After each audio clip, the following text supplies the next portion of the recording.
Imagine grandir dans un quartier tranquille des États-Unis et découvrir, à la mort de ton père, qu'il n'était pas seulement un immigré, mais le roi d'un ancien royaume africain. Voici une histoire vraie.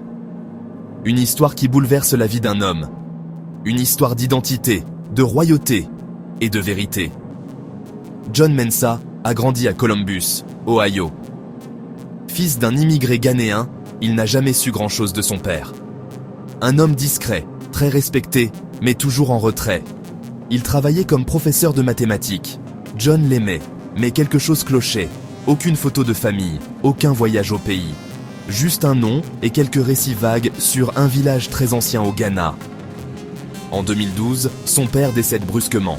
Lors de la lecture du testament, une enveloppe étrange est remise à John. À l'intérieur, une lettre écrite de la main de son père et un passeport ghanéen au nom de Nana Kwame Obeng II. Le choc. La lettre est brève. « Mon fils, je n'ai pas pu te dire la vérité. Tu es l'héritier d'une longue lignée. Un jour, tu comprendras pourquoi je me suis tu. » John est en état de choc. 3 mois plus tard, un homme appelle depuis Accra. Il parle avec autorité. Il dit « Votre peuple vous attend, Nana. » John croit à une arnaque. Mais les preuves s'accumulent. Photos, documents, certificats royaux. Il apprend que son père était roi d'un clan Akan dans la région de Kumasi. Et que, selon la tradition, son fils aîné devient automatiquement le successeur. John décide de partir au Ghana.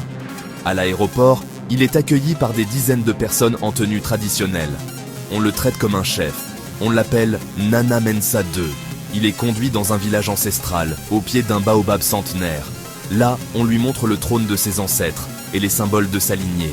Il n'arrive pas à y croire. Tout ce qu'il pensait savoir sur lui est faux.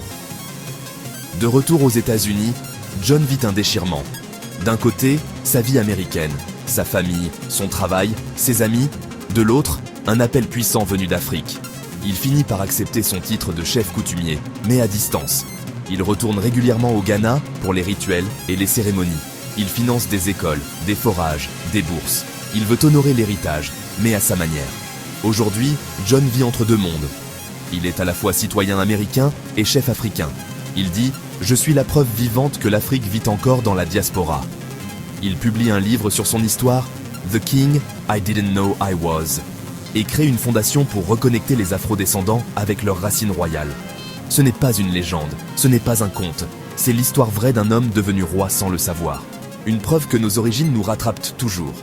Abonne-toi à Noir Voyant pour découvrir d'autres histoires vraies afro-inspirantes. Notre mémoire commence ici.